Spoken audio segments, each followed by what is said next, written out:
Merci Alexandre d'avoir organisé cette soirée. Merci évidemment à Jean-Yves Camus, à René Frégosi, qui ont accepté de nous apporter ce regard sur le thème choisi, que je répète donc ici selon l'intitulé, la formulation que nous avions trouvée, reconfiguration au pluriel de l'antisémitisme politique, droite-gauche et rupture post-7 octobre.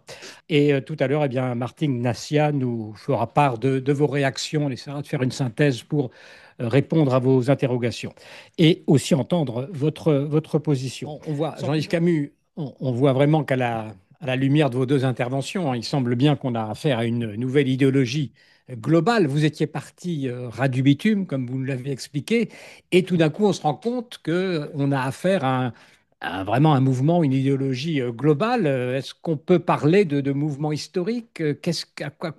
Comment vous réagissez en tant que politologue et aussi quelles différentes formes, malgré tout, ça prend dans les différents pays? Alors, je vais pas vous faire un tour du monde des manifestations, parce que quand je suis en déplacement professionnel, il arrive que je ne vois pas de manifestations. Je voudrais d'abord revenir, pardonnez-moi, sur ce que vient de dire René Frégosi. Euh, L'attentat qui a eu lieu à Washington n'a précis. Bon, vous êtes interrompu quelques minutes par votre réseau, je pense. Est-ce qu'on peut rétablir, enfin bon, difficile. Devant le musée juif de Washington. Oui, reprenez votre phrase, voilà. C'est particulièrement important parce qu'en fait, le meurtrier, tous les journaux américains, toutes les chaînes que j'ai regardées disent la même chose. Le meurtrier est entré dans le musée, y a fait un tour, en est ressorti, Mhm. et lorsqu'il a tué ces deux personnes, il ne savait pas quelle était leur qualité professionnelle. Mhm. Il ne savait pas qu'il tirait sur des employés de l'ambassade d'Israël, dont l'un d'ailleurs n'était pas un diplomate, mais un employé, de surcroît non juif. Mhm. Il s'est rendu dans un musée juif et il a donc tiré sur des gens qu'il supposait être juifs, puisque c'est bien connu, il n'y a que les juifs qui se déplacent à des événements juifs, dans un musée juif. Bien. Euh, et ça, c'est quand même particulièrement fondamental. Ça aurait eu lieu devant l'ambassade d'Israël, je veux dire, on aurait eu un minimum comment dire, de cohérence dans l'acte et de motivation politique dans l'acte. Ceci étant, de motivation politique, il y en a, parce que l'homme est un militant pas si déstructuré que ça, qui a été pendant un temps le porte-parole à Chicago d'une petite secte Oui. marxiste-léniniste d'obédience pro-cubaine, pour être exact, et qui, ma foi, s'est manifesté en d'autres occasions, notamment en perturbant une réunion conduite à l'époque, c'est pas tout à fait un hasard, par un maire de Chicago qui s'appelait Rahm Emanuel, et dont vous savez qu'en plus d'être juif, il était accusé, lorsqu'il était dans l'administration démocrate américaine, d'être une sorte de représentant du sionisme colonisateur au sein de l'administration. Je termine la parenthèse. Oui, le moment est effectivement historique, sans doute, mais en même temps, et je rebondis là sur autre chose de fondamental que René Frégosi a dit tout à l'heure, euh, c'est l'histoire de la jalousie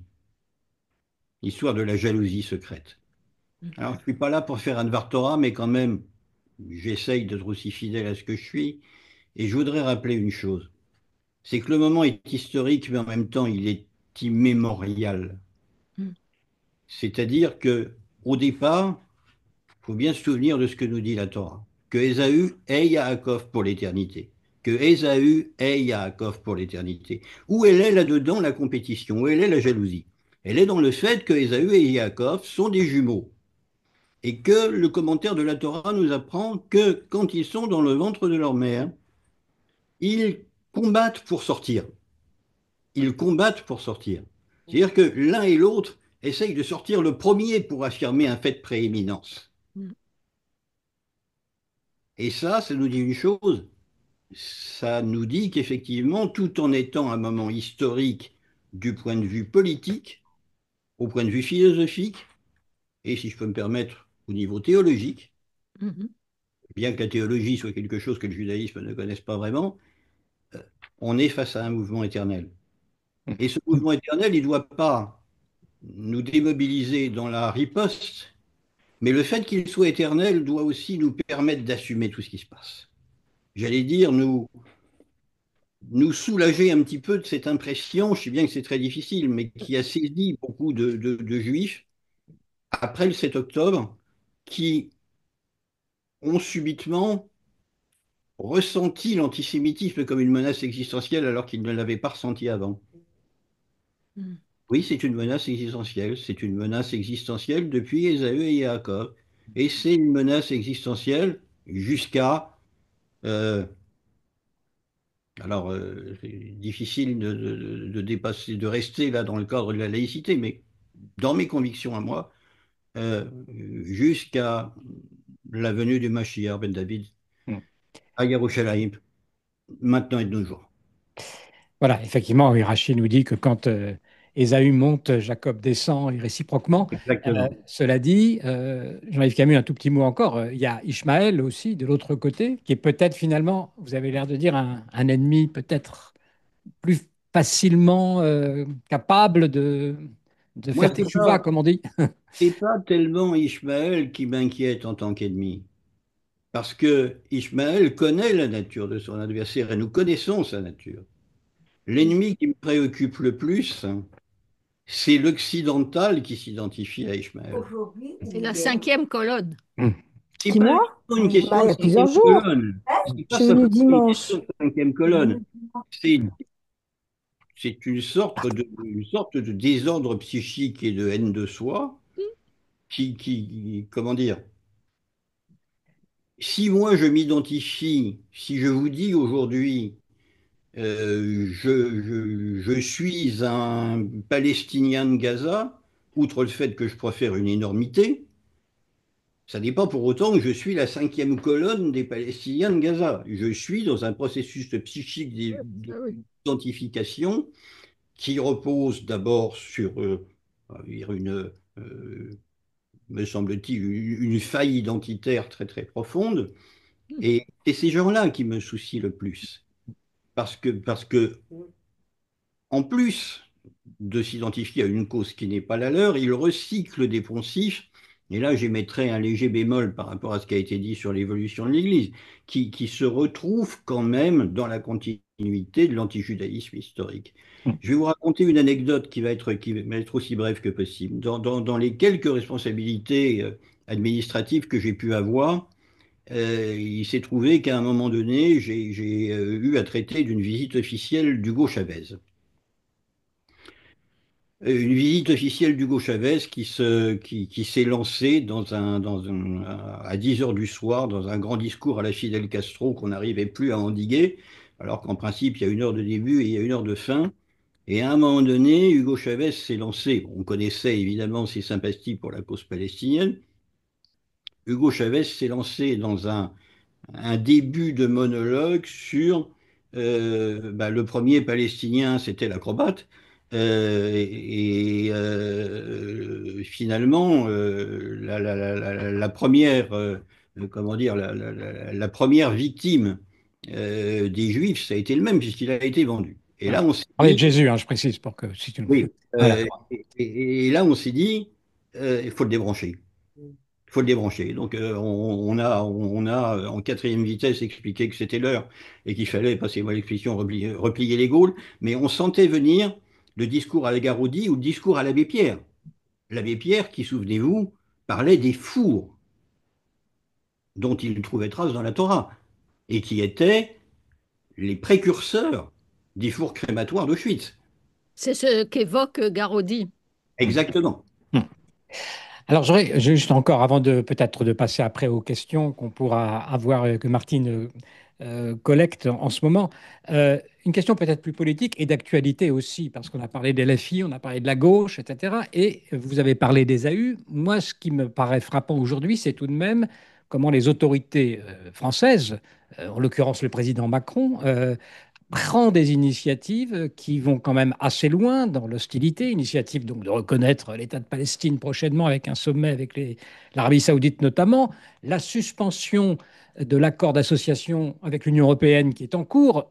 On se demande jusqu'où peut aller cette espèce de mobilisation internationale, non plus des gens de gauche ou étiquetés comme étant des pro-palestinistes au sens patenté, mais même des gouvernements. Et dans quelle mesure cette position officielle n'est-elle pas aussi inquiétante par rapport à la situation des Juifs ou de l'antisémitisme? Parce que finalement, là encore, le phénomène de libération peut se produire à partir du moment où le chef de l'État lui-même, finalement, après avoir dit qu'Israël, finalement, fallait faire attention parce que ce n'était jamais qu'un produit des Nations Unies, etc., il y a quand même dans ce discours français, notamment, une dimension d'hostilité qui est croissante, Jean-Yves Camus.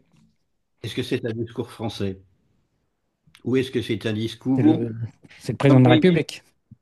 Oui, le président de la République française. Est-ce que c'est un discours français? C'est une autre question. Ensuite, ça me paraît être, désolé d'être aussi trivial, je ne vois pas beaucoup de hauteur dans le propos présidentiel, une tentative désespérée de plus pour tenter d'exister et de montrer un bilan dans une queue de second quinquennat qui ne brille pas particulièrement par la réussite. C'est-à-dire, je ne suis même pas convaincu, encore une fois, cette séance est enregistrée et sera, je pense, visible de façon libre. Donc, je ne citerai pas de nom, et pas de nom de mes éminents collègues diplomates, mais pour certains, c'est une conviction, pour d'autres, c'est un cynisme.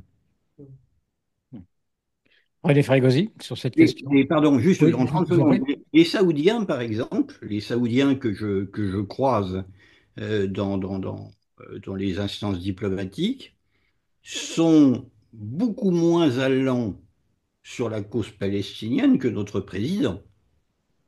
Et depuis quelques années, alors je prends tout cela avec des pincettes, mais ils ouvrent grandes les portes officielles du royaume à quiconque est juif à la condition qu'il n'ait pas la double nationalité. Parce que là, ça commence à leur poser un problème puisqu'ils n'ont pas de relation avec Israël. Mais les Saoudiens aujourd'hui disent aux hauts fonctionnaires juifs qui veulent venir chez eux, qui doivent venir chez eux en délégation, oh, mais il n'y a pas de problème.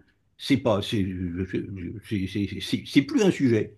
Ceux qui font un problème, ce sont les Occidentaux qui, Absolument.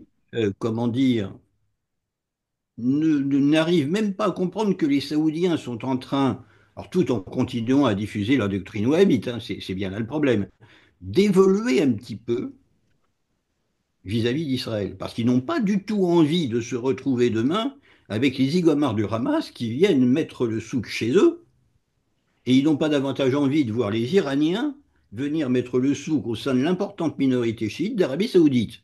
Mm. L'Arabie saoudite, c'est le wahhabisme, certes, mais le wahhabisme, c'est la loi et l'ordre.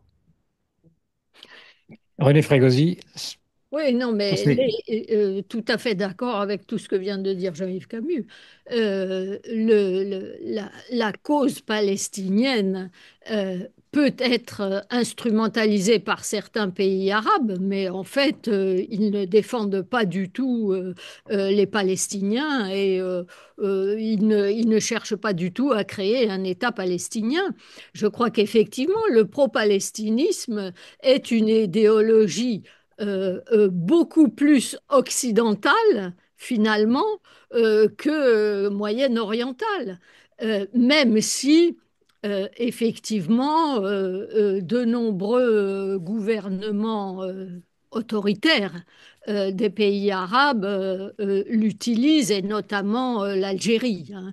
Mais mais c'est vrai que ce discours du président Macron, je crois, illustre également donc non seulement le pro-palestinisme, le caractère occidental du pro-palestinisme, mais deuxièmement la diffusion comme je disais, bien au-delà des partis de gauche ou d'extrême gauche de ce pro-palestinisme anti-juif, mais également la sécession des élites, si C'est-à-dire, j'ose m'exprimer ainsi, parce qu'en fait, je crois que dans la majorité de la population française, le pro-palestinisme n'est pas majoritaire.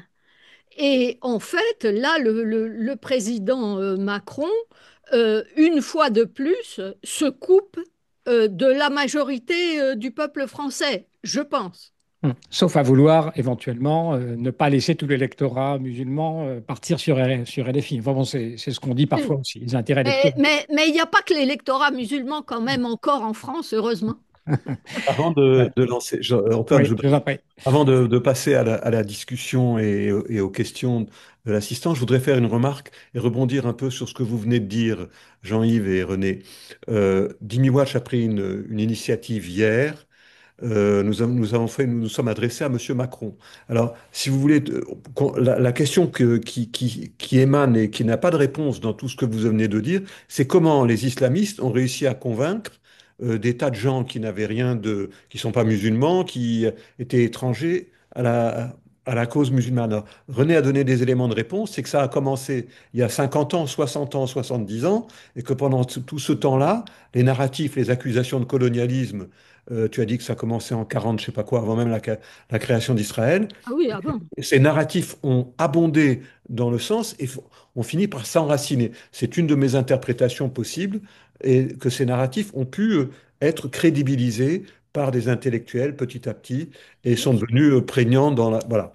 Alors nous, on s'est inspiré de ça pour faire une lettre au président Macron, on s'est inspiré de cette idée. Euh, on lui a parlé de... Bon, vous pouvez la lire, elle est sur notre site depuis hier. Euh, et on vous incite d'ailleurs à la co-signer. Nous avons déjà un certain nombre de signatures prestigieuses. Si vous voulez vous joindre à nous, c'est très bien. Alors, qu'est-ce qu'on dit dans ce contexte? Si M. Macron veut faire quelque chose pour la paix, je ne parle pas d'un cessez-le-feu, je parle de la paix, il y a une chose à faire, c'est reconnaître la légitimité d'Israël sur sa terre. Pourquoi? Parce que tous ces narratifs dont vous avez parlé, tous ces narratifs sont destinés à décrédibiliser, délégitimer les Juifs sur leur terre. Encore il y a 15 jours, Mahmoud Abbas racontait que les temples juifs n'étaient pas à Jérusalem, ils étaient au Yémen, et c'est ainsi de suite. Moi, j'ai entendu un film communiste d'ailleurs dans les années dans les années encore de l'URSS qui commençait par Jérusalem, ville sainte pour la chrétienté et l'islam. Judaïsme effacé, annihilé. Et ça, c'est quelque chose auquel Monsieur Macron, nous lui demandons tout simplement d'affirmer que, puisque les appels à la haine qui sont donnés dans l'éducation palestinienne sont basés sur ce négationnisme, qu'ils redisent tout simplement que les Juifs sont légitimes sur leur terre. Donc c'est cette lettre que vous avez, que vous pouvez signer si vous la trouvez. Et il vous Voilà. répondra que la France reconnaît l'État d'Israël. Qu'est-ce qu'il y a de spécifique dans cette demande? Il ne s'agit pas d'une reconnaissance diplomatique, il s'agit d'une reconnaissance historique si vous voulez, quand on parle, les Juifs sont les autochtones de Palestine, ça n'empêche pas d'autres de vivre aussi là, mais comme les Indiens sont des autochtones de l'Amérique, est-ce qu'on dirait que les Indiens Le colonisent premier. l'Amérique? Est-ce qu'on dirait que les Indiens colonisent l'Amérique? C'est la même chose. Mm. Hein. Donc, voilà. Donc, je redonne maintenant la parole à Martine. Voilà. Et, et Voilà, je ne sais pas si vous avez un commentaire supplémentaire à faire avant qu'on passe peut-être donner la parole à ceux qui nous écoutent. Il y a quand même un nom qu'on n'a pas prononcé, c'est Donald Trump, bon, qui a occupé quand même beaucoup la scène de qu'est-ce qu'on peut en dire par rapport à sa position, qui apparemment effectivement est à la fois anti-wokiste et pro-israélienne, et en même temps, ces derniers temps, on a l'impression que c'est moins net que cela. Jean-Yves Camus, vous avez un point de vue là-dessus? Alors, mon point de vue sur Donald Trump est assez mitigé parce que pour avoir suivi la campagne de 2016, je n'ai pas suivi la dernière, mais à partir des États-Unis et m'être coltiné l'ensemble de ses discours en live, je ne vois pas bien la colonne vertébrale de cet homme qui est une disgrâce évidente pour les valeurs chrétiennes de la majorité de ceux qui le soutiennent, qui est comment dire, enfin, je pense honnêtement que si jamais il avait la possibilité demain d'établir une colonie américaine sur la Lune, il trouverait le moyen d'y construire quelque chose. Donc ce n'est pas lui qui m'intéresse. Celui qui m'intéresse, c'est le vice-président Vance, parce qu'il a, lui, un certain nombre d'intellectuels qui forment enfin, qui le nourrissent, dont d'excellents collègues d'ailleurs, dont d'excellents politistes, hein, avec qui j'ai de très bonnes relations, et qui produisent véritablement une pensée conservatrice nouvelle, qui est extrêmement intéressante et extrêmement ignorée en Europe. Hmm. C'est-à-dire, en quelques mots, cette pensée?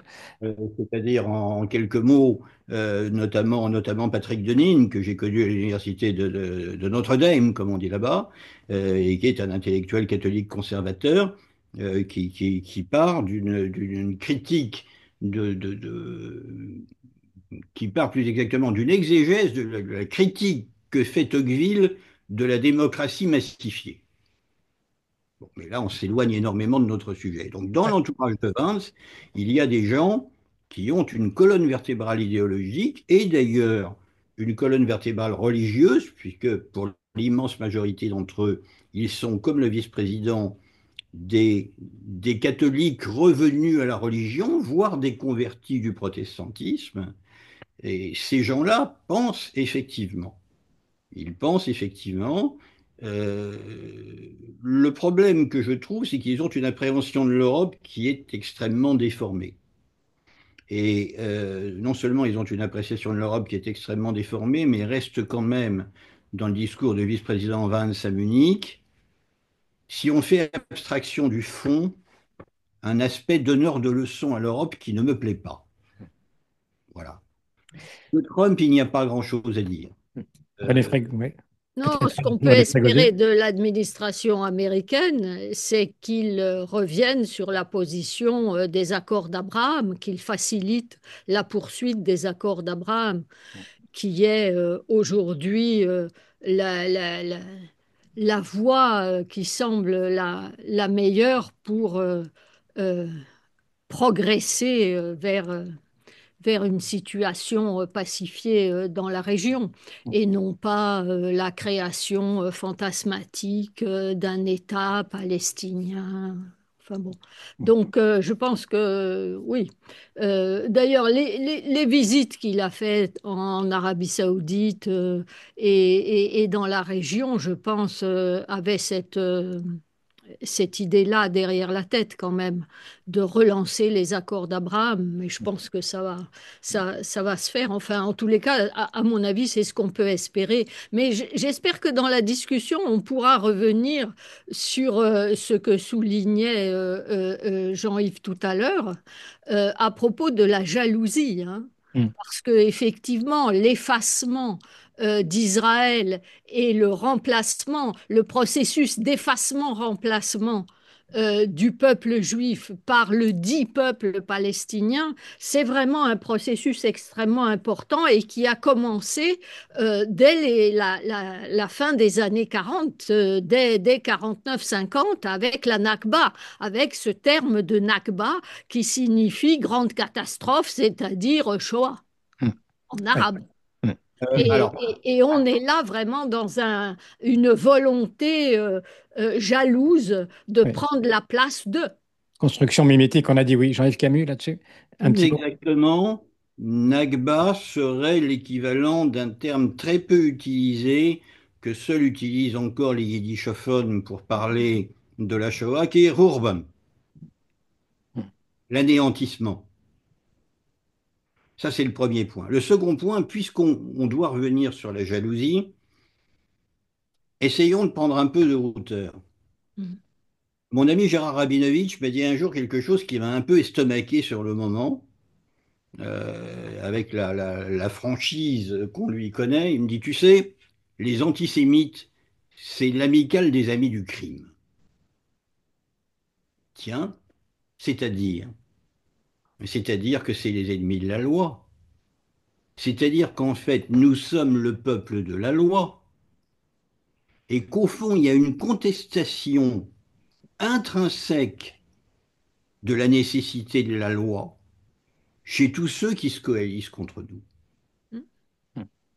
Voilà, on est à quelques jours de Shavuot, effectivement. On sait aussi que le Sinaï est équivalent, est mis en rapport avec la haine Sina, et que ce don de la loi, effectivement, peut-être est un point d'origine de cette jalousie On par avance dans rapport le à la tortorat, décidément. Je voudrais, Voilà, non, mais c'était juste une transition. Voilà, euh, je crois que ça fait, on va quitter le Tartara. Juste une Oui, information oui, concernant Trump. Nous avons des correspondants aux États-Unis et l'un d'eux, c'est une organisation noire qui se veut l'antidote de Black Lives Matter, qui s'appelle IPSI. Et vous trouverez un communiqué d'eux après-demain sur notre site. Ils analysent les récentes positions de Trump, qui condamne l'Afrique du Sud et sa plainte à la Cour de justice, et qui va faire des accords financiers avec le Qatar. Donc vous trouverez cela sur notre site. voilà. Si, Après-demain voilà. matin. Daily Voilà. Watch à la pointe de l'actualité. Merci Toujours. beaucoup, Alexandre. Alors, on va, puisque ça fait pratiquement 1 heure et demie qu'on est ensemble, donner la parole maintenant à tous ceux qui nous ont écoutés, qu'on remercie bien de leur présence. Martin Nassia, vous avez repéré, lu les commentaires, les questions. Peut-être que vous pouvez nous donner déjà un élément d'ensemble, ou si vous voulez, question par question, comme vous le souhaitez. C'est à vous. Bonsoir à tous. Il y a beaucoup de questions, il y a beaucoup d'interventions et parfois je ne comprenais pas bien certaines interventions. Alors j'ai peut-être une des interventions qui est peut-être une autre piste de réflexion. Je vais vous la lire, hein. C'est à propos du franquisme. Alors je ne sais pas si vous pouvez répondre. Pourquoi l'influence du franquisme est-elle absente du diagnostic du retour de l'antisémitisme actuellement? Et donc, je vais lire ce que la personne avait écrit en plus, parce que je ne comprenais pas très bien, enfin, je n'avais peut-être pas la connaissance historique suffisante. Le franquisme est un messianisme d'origine kabbaliste. Gershom Scholem lui a consacré 78 pages dans un livre sur la spiritualité juive. Or, cette théorie affirme la rédemption par le péché. Elle promeut l'antisémitisme qui fait partie du péché. Oh merde, excusez-moi. Elle fait. Ah oui, elle.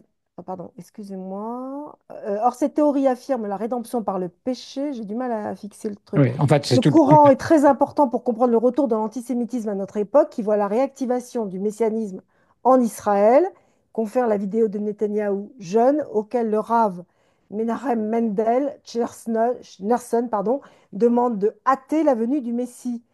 Alors, Hmm. est-ce que Alors, ça c'est un fait. sujet qui Euh, mérite. bon, c'est une question, Voilà. je ne sais pas si vous avez compris, Jean-Yves Camus, le fond de la Est-ce que pensée vous avez. de J'ai cette l'impression que intervention. Jean-Yves, ça lui a parlé un tout petit peu, mais je ne sais pas. Je l'ai effectivement compris, mais je veux dire, l'étude du franquisme, enfin, l'étude des textes franquistes est par définition interdite. Donc, je veux dire, ça, on ne peut le connaître que de seconde main parce qu'on a écrit Cholem, et la réponse nous éloignerait énormément. Mais oui, il y a effectivement quelque chose de vrai dans l'importance de cette hérésie, il faut le souligner. Après, honnêtement, Voilà. Bon. Ça fait, Donc, on ça fait va. partie effectivement, des faux messies et peut-être qu'il y fait a. partie, Voilà. fait tout Ouais. à fait partie des, Hmm. des, des, des Bon, faux.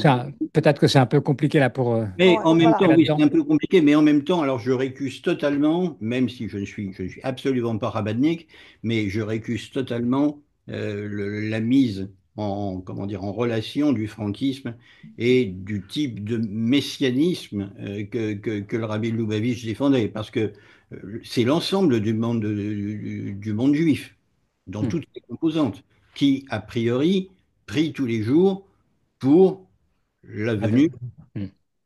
Du Bibera Messie. Yamenu, Hmm. maintenant et de nos jours, Hmm. du Messie. Voilà. Comme dit Maïmonide aussi, bien qu'il tarde, il faut l'attendre chaque jour. Martin Nassia, Alors, est-ce que après, des vous questions avez. plus concrètes, en fait. Comment, et ça, c'est revenu de façon assez récurrente, parce que ce qui était dit, c'est il y a beaucoup, enfin, on ne cesse pas d'exposer les faits historiques, on ne cesse pas d'éduquer, d'apprendre, de dire les choses, mais comment lutter? Alors, ça semble ne pas fonctionner. Et la question, c'est comment lutter, alors, je ne sais pas si on peut y répondre aussi, hein, comment lutter contre la propagande palestiniste qui est effectivement fondée sur cette inversion accusatoire. c'est quoi les outils, c'est comment faire, voilà, comment faire, Ouais. alors qu'en fait le monde actuel, alors le médiatique aussi, parce qu'on ne peut pas non plus dire que le monde médiatique ne fait que du palestinisme, il rétablit de temps en temps quand même des faits historiques. Pourquoi ça n'a pas prise en fait ces informations, notamment le fait de dire que peut-être que que les Juifs étaient le peuple premier en Israël, etc. Quels arguments, quels outils? Hmm. Alors effectivement, c'est une question qui est intéressante parce que on se demande parfois devant le côté totalement idéologisé de toute cette propagande, et même avec des gens qu'on peut croiser comme ça dans la vie de tous les jours, si je puis dire, la difficulté qu'il y a à Hmm. entrer en discussion. Alors, est-ce qu'il faut démonter les faits, etc. On a l'impression que ça ne sert pas à grand-chose non plus. Je ne sais pas, René Frégosi, vous, Oui, comment non, mais faites-vous? c'est toute la difficulté. Là, je pense que Jean-Yves Camus, qui a beaucoup travaillé, je crois, sur le complotisme, a peut-être des lumières aussi là-dessus, parce que, en fait, on se trouve comme face à quelqu'un qui appartient à une secte ou qui est dans une logique complotiste. C'est très difficile, en tous les cas, d'apporter. De lui porter la contradiction. Parce qu'en fait, on peut apporter toutes les preuves matérielles, tous les arguments, ça ne prend pas parce que effectivement c'est une disposition psychologique. Ça, c'est au niveau des individus. Sinon, au niveau collectif, le problème, c'est quand même effectivement l'influence de cette idéologie dans les médias et dans le monde intellectuel, c'est-à-dire ceux qui font l'opinion. Mais euh, euh, euh, c'est quand même assez réjouissant quand même de voir que si on étudie les sondages, finalement, la population, en population générale, ça prend pas tant que ça ce discours des élites. C'est ça qui est assez troublant. Oui. Mais nous autres qui sommes à l'écoute et qui participons de cette élite intellectuelle avec laquelle nous sommes en dissension, effectivement, ça nous affole. Ouais. Enfin, cela dit, quand on Mais voit je la crois qu'il faut quand télévision, même un peu se rassurer, quoi, ouais. parce que ça n'a pas tant de prise que ça sur la population générale, j'ai l'impression. Aujourd'hui, quand même, ces images répétées de Gaza, ces articles, le dernier papier de Filiu, par exemple, les images que l'on voit qui sont plus ou moins, effectivement, des images malgré tout de propagande sur le Oui, côté ah, de qui la. sont Voilà. totalement de propagande. Tout ça, tout quotidiennement, c'est vrai il faut vraiment être capable de résister à cela quand on est un simple citoyen pour ne pas dire c'est affreux, ce qui se passe est affreux, ce qu'on entend tous les jours de la part des. Non, mais c'est Et pour ça qu'il ne faut pas non plus renoncer dès qu'on peut à aller parler à la télé, à publier malgré tout un peu, à se faire entendre sur les réseaux et essayer d'être un peu présent pour Entièrement donner une d'accord. voix dissonante. Mais c'est vrai on est souvent, on se sent submergé par cette vague médiatico-intellectuelle. Regardez l'avalanche de pétitions, d'écrivains, encore une hier, je crois, les acteurs 300, à Cannes aussi, 500, oui. Les acteurs à etc. Cannes, oui. Bon, Oui, mais il y a quand même quelque chose qui doit être dit, c'est que, alors là, j'évoque quelque chose de très personnel chez moi. mhm, Chez moi, c'est ben, de là où vient ma famille. C'est pas à Paris. C'est dans un coin perdu de Loire-Atlantique, qui est derrière la Baule, qui s'appelle La Brière. mhm. C'est une région de vieille tradition ouvrière et paysanne, parce que tout le monde travaille au chantier de Saint-Nazaire depuis très très longtemps. Le quotidien intellectuel de ces gens, c'est de lire Ouest France, dont ils ne regardent que les pages locales. Ils ne lisent pas l'éditorial, en fait. Et de regarder et faire trois pays de la Loire. Et là, je peux vous dire, ça prend plus. Et très exactement, ça prend pas. Leur problème, c'est la désindustrialisation. Leur problème, c'est l'environnement. Leur problème, c'est l'étalement urbain, parce que ce que j'ai connu village est aujourd'hui forêt de lotissement, mais la politique internationale est quelque chose qui les dépasse et les intéresse peu.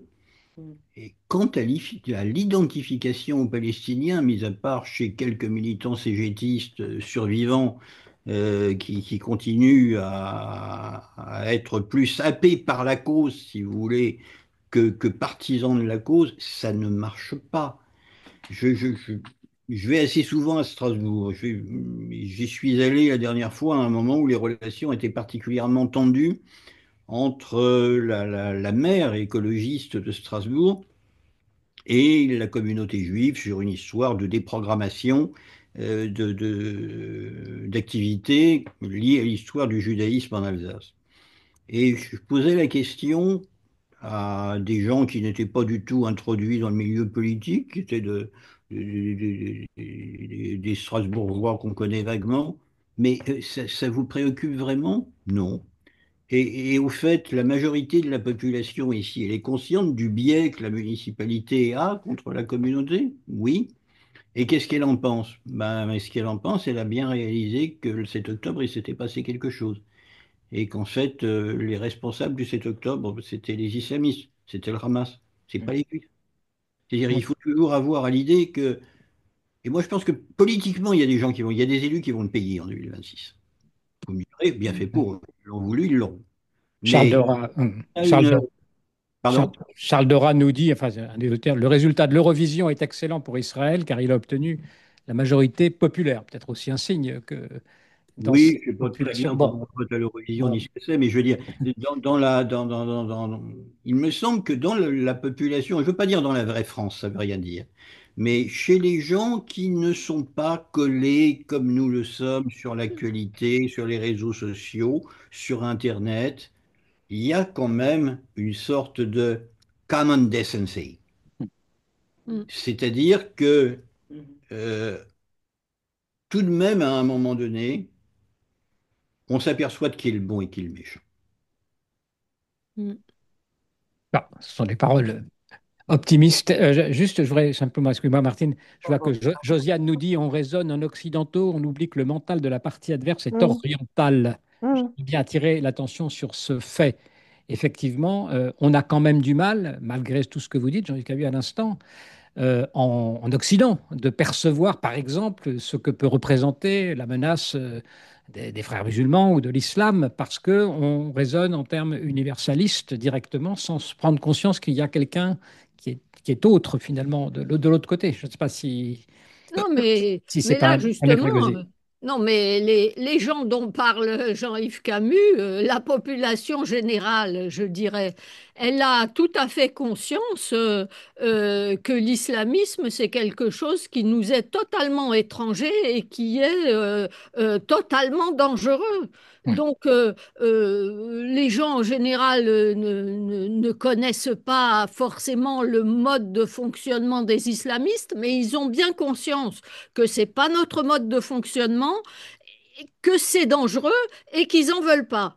Donc, effectivement, nous, on a peut-être tendance à raisonner en occidentaux, mais les occidentaux de base, ils se rendent bien compte que c'est pas occidental, justement, Hmm. et que ça leur convient pas, quoi. Et d'ailleurs, ça nous agresse et ça les agresse et ils font très bien, je crois, l'articulation entre toutes les victimes juives de l'islamisme et les victimes non juives de l'islamisme aussi, et ils se rendent bien compte que les juifs sont spécialement visés par les islamistes, mais que nous aussi nous le sommes, et je crois que ça crée quand même un sentiment de solidarité avec les juifs et avec Israël.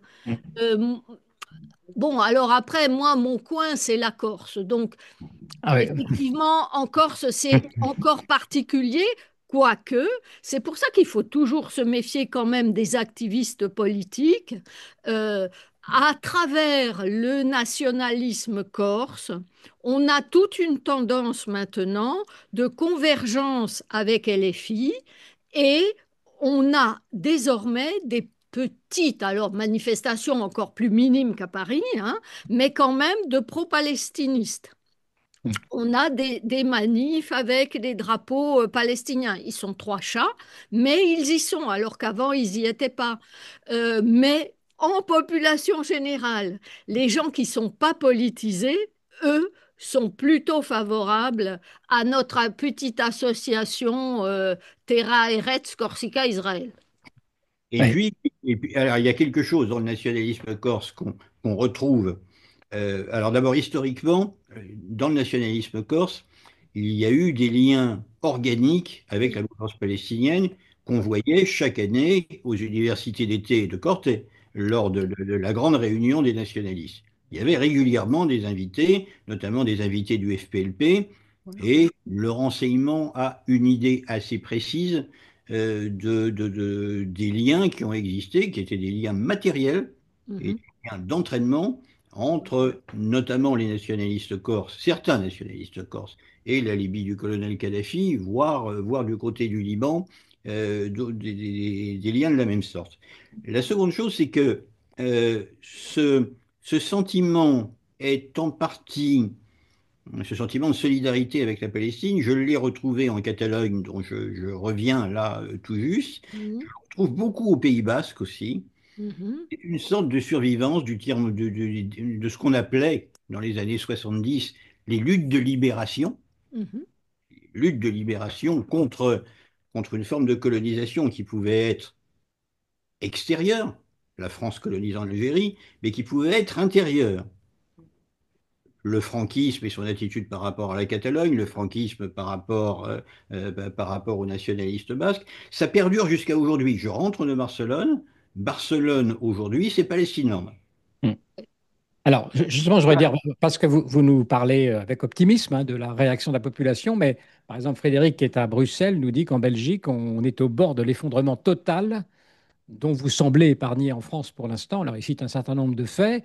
Faut-il continuer? Je ne sais pas si vous pouvez élargir aussi à cette situation belge dont on dit qu'elle est simplement un peu en avance sur les autres Alors, sociétés occidentales. je pourrais juste intervenir Martine, une je vous en seconde. Il faut prie. qu'on prenne un tout petit peu de temps à un moment, Oui, parce que nous avons aussi beaucoup d'invités africains dans cette soirée. Et il y a des questions qui sont posées aussi sur l'islamisme, très bien. Oui, oui, l'antisémitisme, mais et tout je vais ça. redonner la Il faut parole tout pas, de suite. voilà, faut pas l'oublier. Voilà. Non, non, je vous redonne la parole tout de suite, Martine. Voilà. Merci. Bon, je ne sais pas si l'exemple belge Non, non, mais c'est très important aussi parce l'exemple qu'il me belge. semble que, effectivement, Absolument. derrière cette conscience, il y a quand même aussi une sorte de passivité et d'impuissance, peut-être, à Non, mais résister.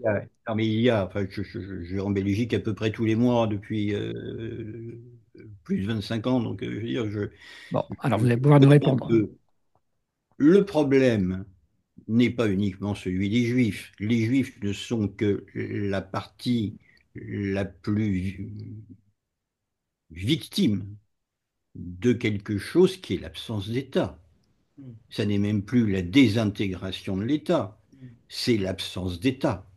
L'absence d'État qui, comment dire, couplée à un système politique assez baroque, entre proportionnel quasi intégral et opposition entre la partie nord du pays et la partie francophone, produit, comment dire, une sorte de système paralysé.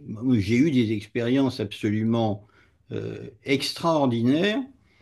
Je parlais à l'instant de la question linguistique. J'ai, pendant un temps, formé les agents de la sûreté de l'État, donc de l'équivalent belge de, grosso modo, notre DGSI.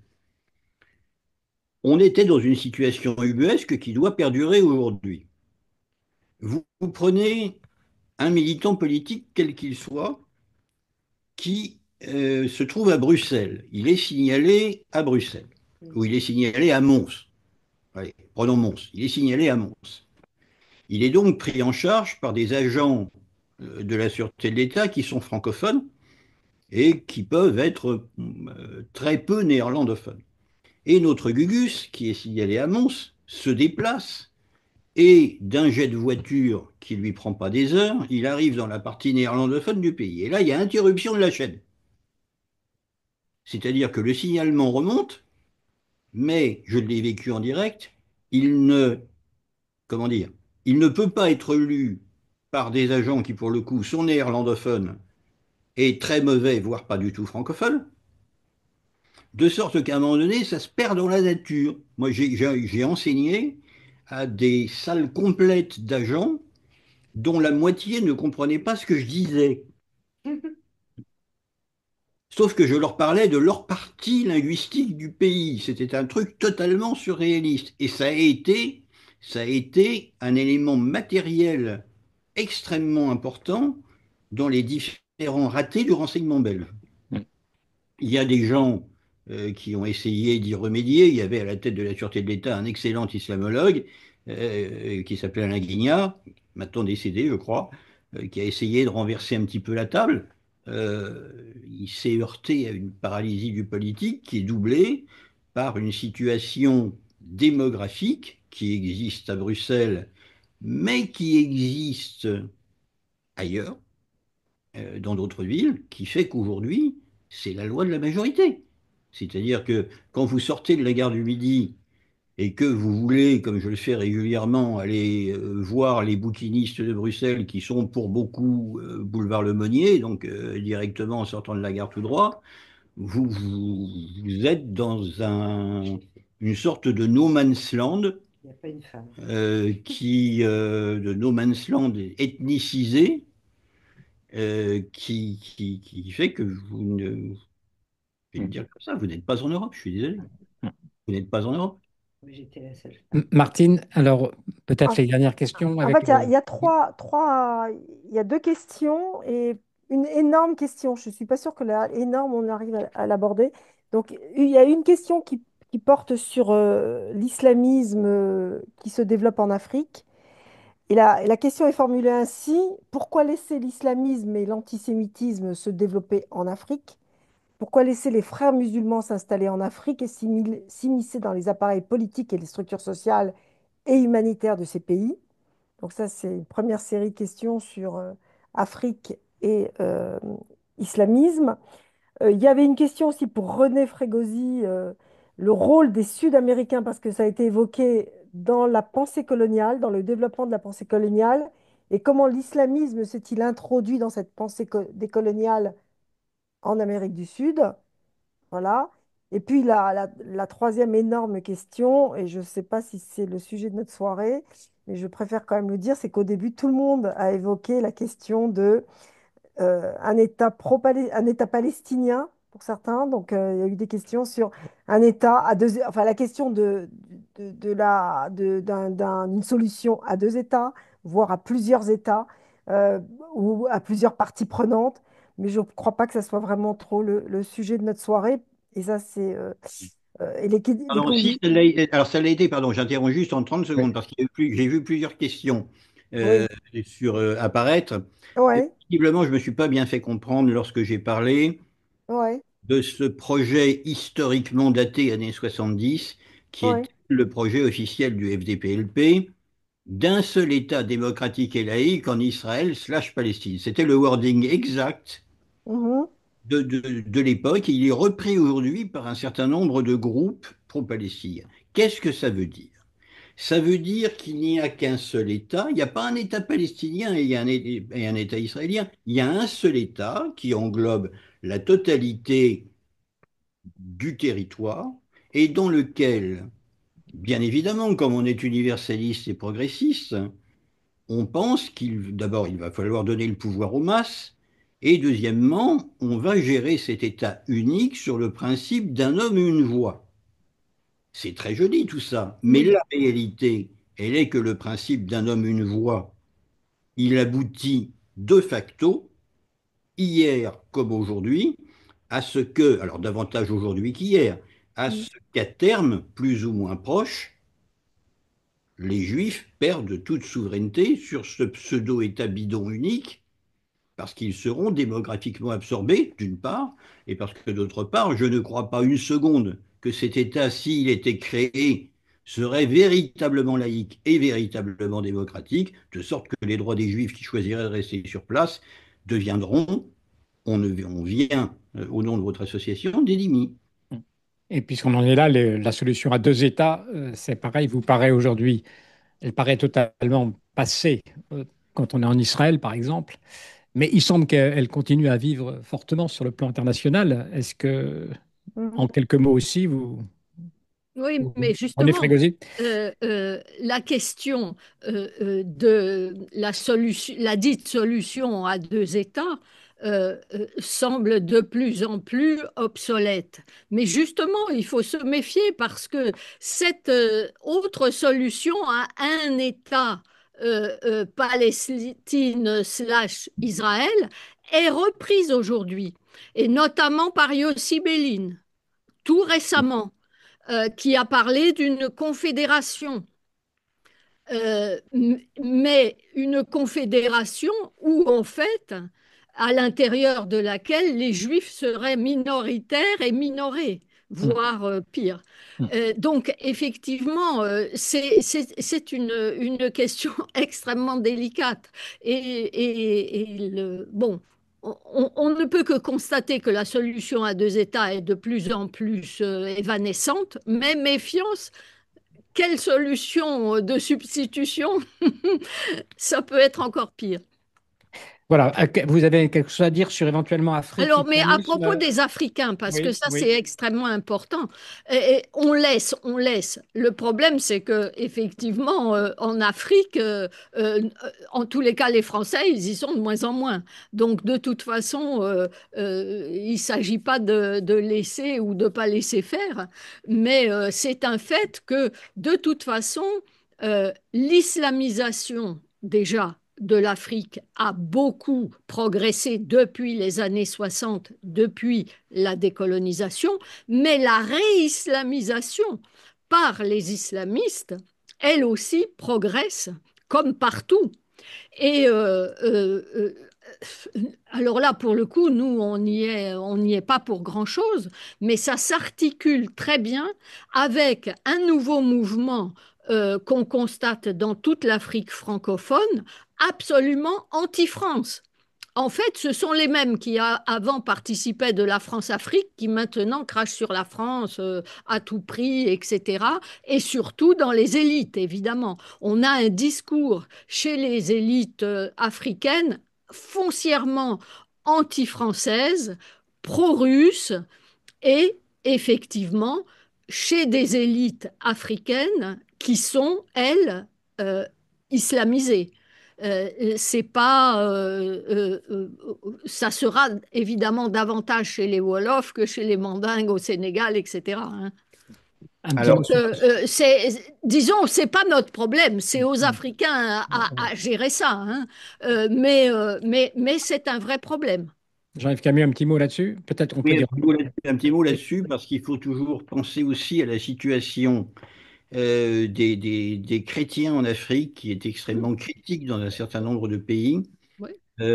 aux prêtres qui sont enlevés et tués, aux religieux et aux religieuses qui sont assassinés, parfois enlevés, mais avec cette spécificité, je ne parle ici que de l'Église que je connais le mieux, qui est l'Église catholique, que l'Église catholique résiste, qu'elle a un épiscopat dans beaucoup de pays qui tient bon à la fois politiquement et qui tient bon théologiquement.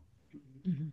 Alors, je ne suis pas là pour m'occuper des querelles théologiques de l'Église catholique, mais la sûreté doctrinale du cardinal Sarah, la, quels que soient par ailleurs les désaccords qu'on peut avoir avec ceux qu'il prône, sa conscience de ce que représente l'islamisme comme danger pour non pas son pays, la Guinée, mais le continent qui est le sien, la voix qu'il porte et que portent d'autres évêques, je pense à l'archevêque d'Accra et à bien d'autres, sont à la fois quelque chose qu'il faut avoir en tête, parce que ces gens, il faut les soutenir, parce qu'ils Mhm. manquent de moyens, ils manquent de porte-voix, et peut-être une petite lueur d'espoir.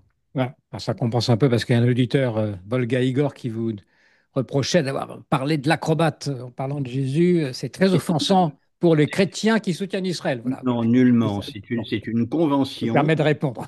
C'est une convention. Le judaïsme interdit d'ailleurs aussi de prononcer le nom divin, je veux dire, Voilà.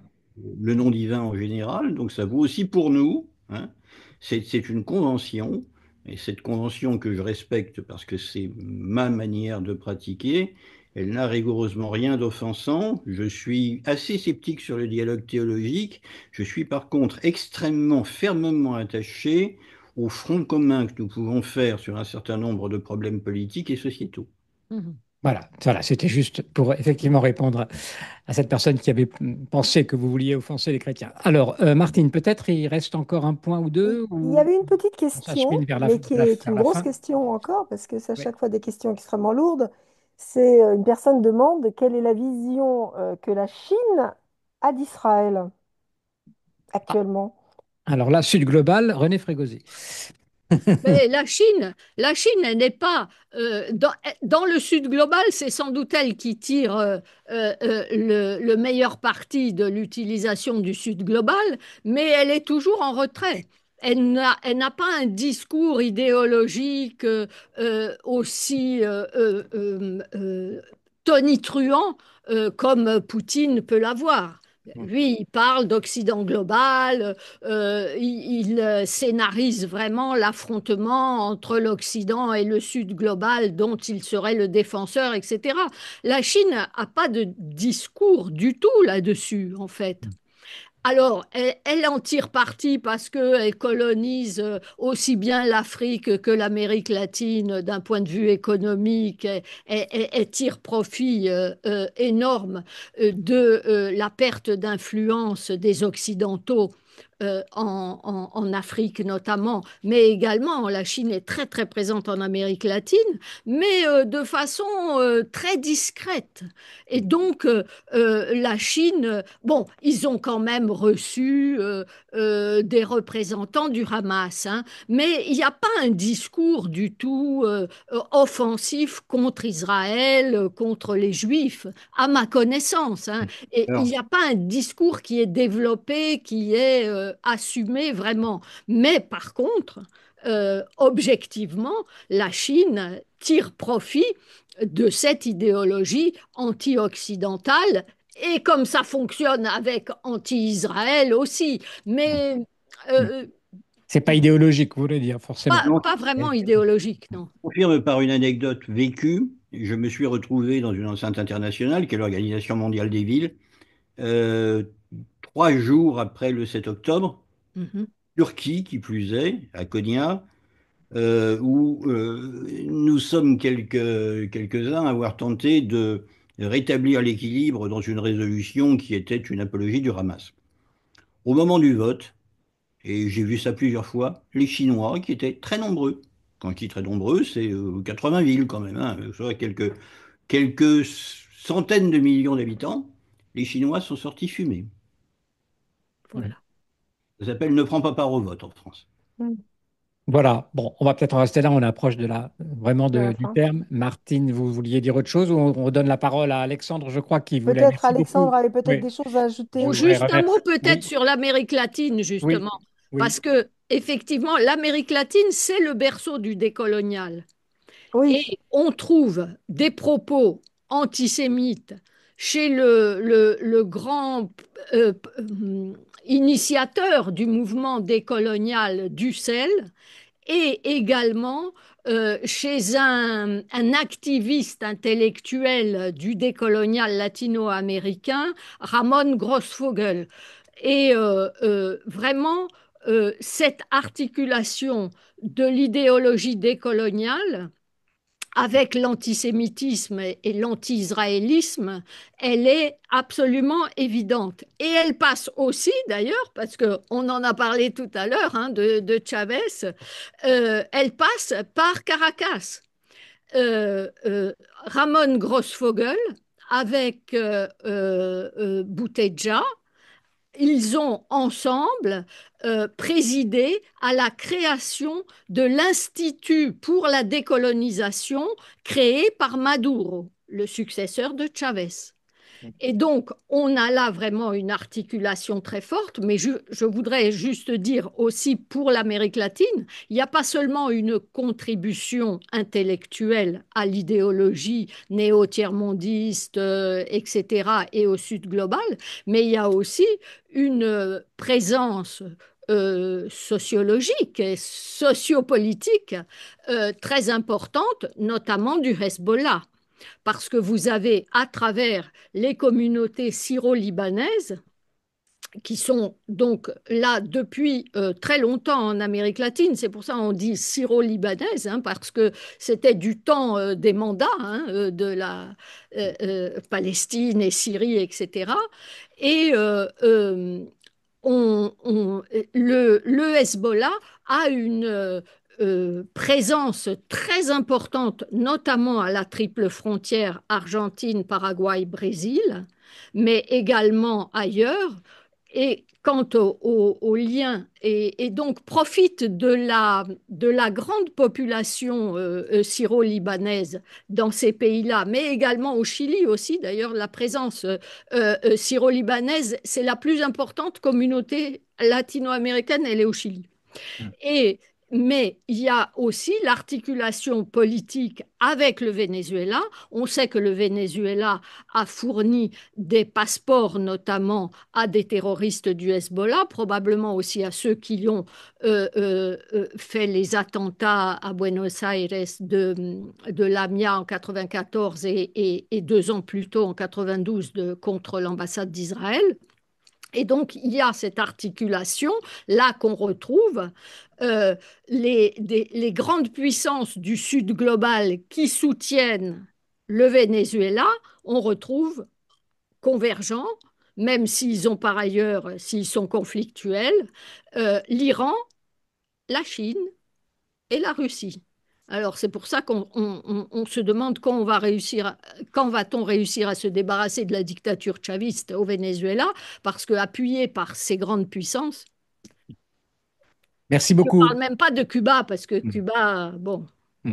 c'est une évidence. Merci, on a beaucoup voyagé, on a presque fait le tour sans doute pas le tour de la question, mais on a beaucoup évoqué de sujets. Merci beaucoup Jean-Yves Camus également. Alexandre, je vous laisse donc la parole pour la conclusion. Oui, merci à tous. Je vois que l'idéologie que nous avons vue, nous avons vu comment les islamistes se sont infiltrés un peu partout. À l'instant, tu viens de dire en Amérique latine, et il y a des villes où le Hezbollah a pignon sur rue, ce que j'ai lu dans ton livre. Effectivement, on comprend que les narratifs soient colportés et que les gens croient ces narratifs qui sont tout à fait négationnistes. Alors, je crois que nous avons besoin de la parole, nous avons besoin de parler, et c'est ce que nous faisons chez Dimi Watch. Nous donnons des informations, nous donnons des informations sur les islamistes et nous nous focalisons là-dessus. Parce que c'est quand même eux qui sont euh, au fond nos principaux ennemis. Ce sont eux qui diffusent l'idéologie que nous ne, qui nous vise en fait, et l'idéologie que nous devons combattre. Et c'est l'objectif que nous avons.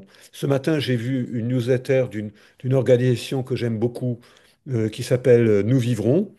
Euh, dont je suis d'ailleurs adhérent, et qui parlait de l'antisémitisme, pas un mot sur l'islamisme. Je trouve que c'est dommage parce que euh, c'est une organisation qui fait des événements intéressants, qui a une approche très ludique parfois des manifestations, et je pense qu'il faudrait qu'ils se recentrent, qu'ils acceptent de dénoncer l'islamisme.